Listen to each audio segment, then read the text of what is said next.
A long ago gift of nature, corn. It was brought to us, left by the native peoples like a secret gift from the gods. It is life's blood to our region. Corn, in all its varieties and adaptations, is the nectar of the people here. It is the staff of life, corn. The first thing we did when we arrived was to plant it. The Civil War, some say, was fought over it. It'll fatten our hogs and our stock, and you too if you're not careful. Hey, I'm Bill Landry, and welcome to a celebration of corn on Heartland Tonight.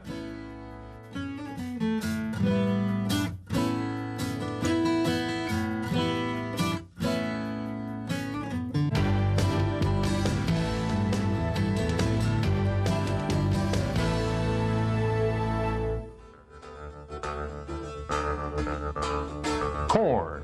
In its liquid form, it's known as liquor, of course. Corn squeezing, moonshine. But that's a whole nother tale.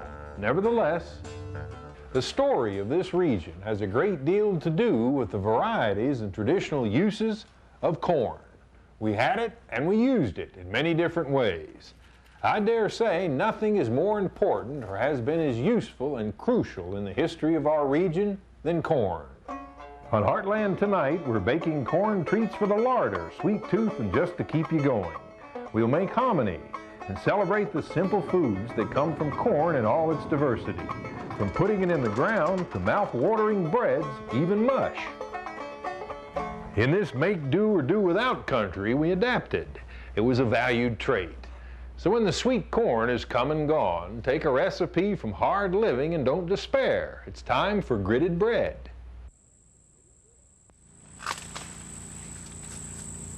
Summer's dry weather turned fertile fields into withered hopes. The corn crop was, in a word, that's terrible. And again, that's pitiful. But if you could get a little corn, you could make a little bread, gritted bread. For a taste of it, we go to a place that's produced corn for at least 200 years, the Hill Home Place in Dandridge. I was told that it came from when you ran out of corn that you normally took to the mill, but you had corn in the garden that was almost hard enough, and that's what you used. Recipes handed down through the generations of Hill women call for hard-to-measure ingredients, timing, taste, feel. Why do you have to use this? What kind is this? Trucker's favorite. Trucker's favorite. It's not sweet, but it's a white corn. It is. Oh, this is a nice one. Dry weather's hit that one. This one's got a friend in him. A worm? A worm. A friend down in there. Worms, how do they grit? Not too good. Corn's good for gritting when the kernels dry a little and dimple. When it gets ready for gritting, you won't have that. Your nail will just go into it and it'll feel dry.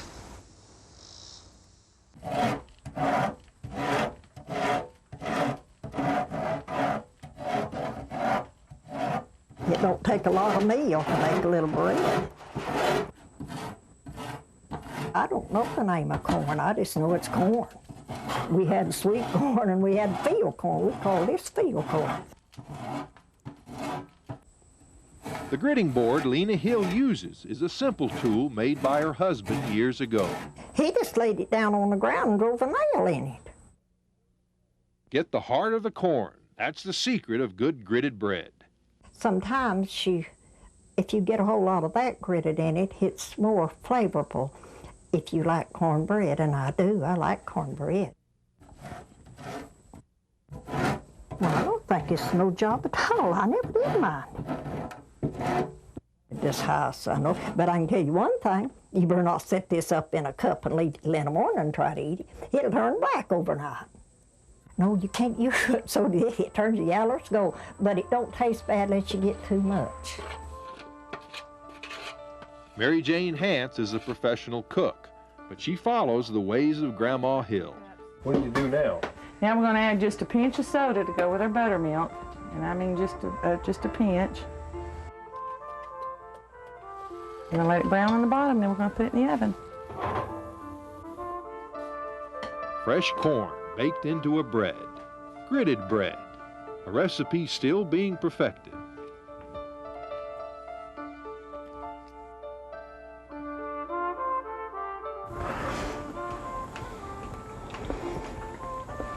Wouldn't hurt that little more sodium. So it has been through the generations.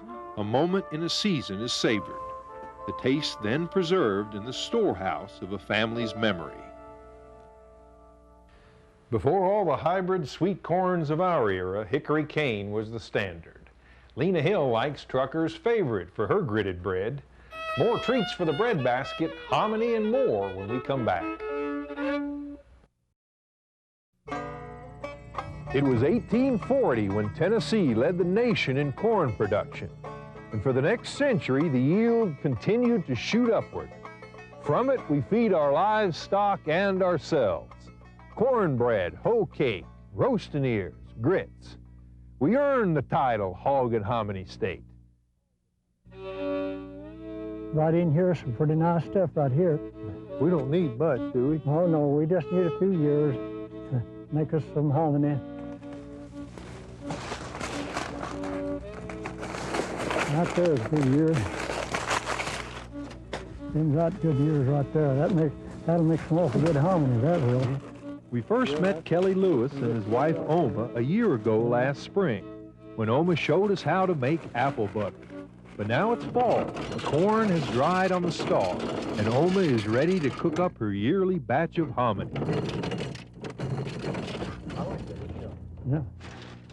Here's your corn to make your hominy. Okay, I'm ready and waiting. Get her ready to go on. Okay then. I'm kind of hungry. I'll be back in a little while. I'll see you then. If I need you, holler. Bill, you Okay. can pull your coat off and get over here in the corner and sit down and get out of my way.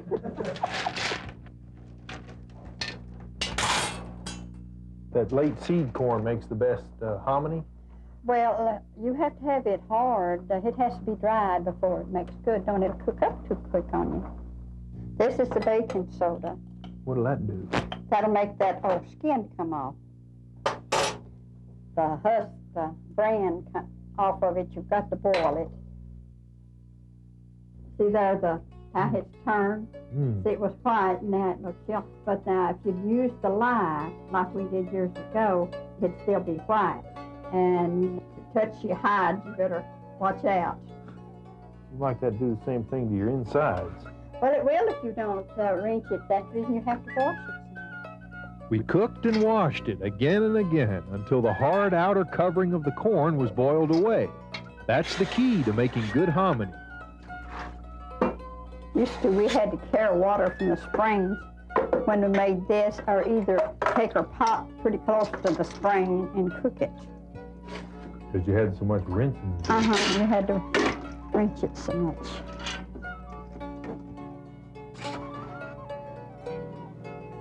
All the husk and stuff is off in that now. See now how thick that colored looking. When I get through, see that water won't be clear like. As the hull is boiled away, the inside of the kernel begins to swell. See the size now, how much larger than it gets. And more than once while cooking, Oma has to move the batch to a bigger kettle.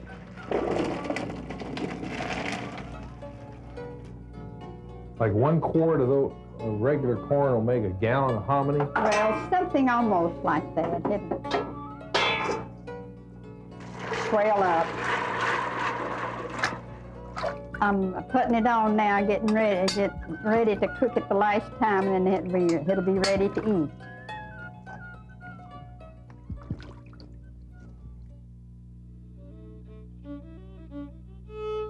It has always been a staple food in Tennessee for one reason. There's plenty of it.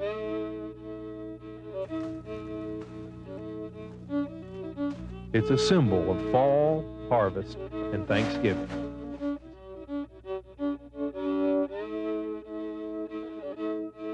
With a great reliance on corn, it's no wonder then that the planting of it can take on an almost religious significance. There is ritual here. It's an annual celebration, a benchmark in the cycle of life in East Tennessee. There is a time to reap and a time to sow.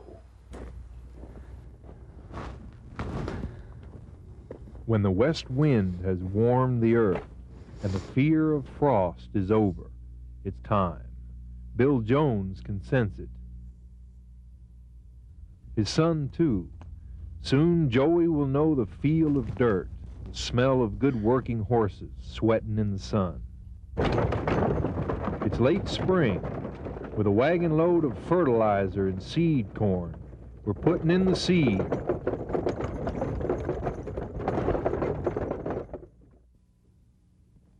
Good Friday marks the ritual beginning. When the signs are right and the earth is waiting, it's time to sow the seed. The horse-drawn corn planter's ready. Bill Jones mixes the seed corn. With his son Joey driving, together they put it in the earth. I don't know. Just go ahead and planter. Come up. Step up. Step up, bud.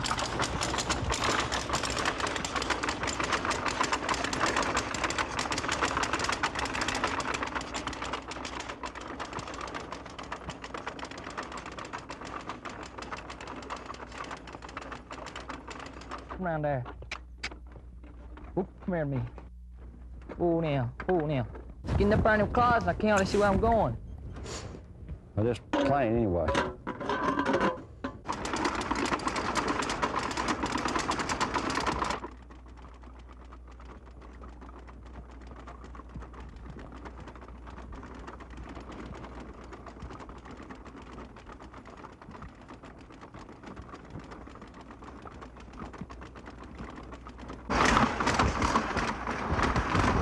Get back.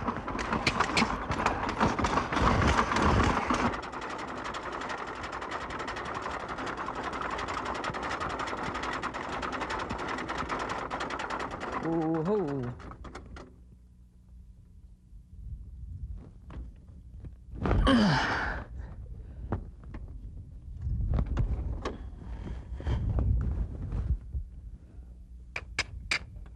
Whoop, come here. Whoop, come here. Ooh, now. Ooh-hoo. Ooh, now.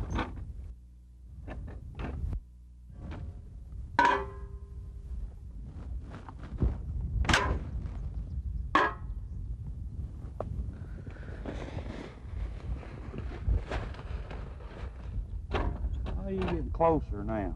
Just dip your knees in so you can fill them up all the way.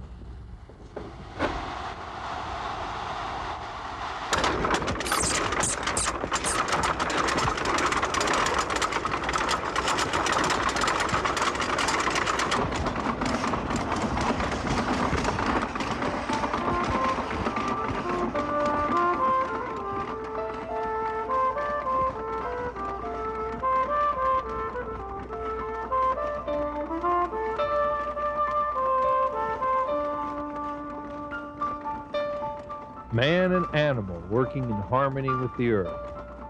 We are descended from those whose respect for their animals is equaled only by the great work they once did together.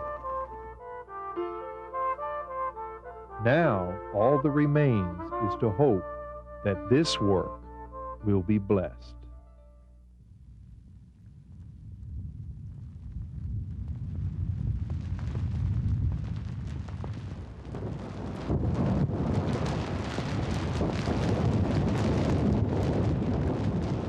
Heartland Tonight will be right back.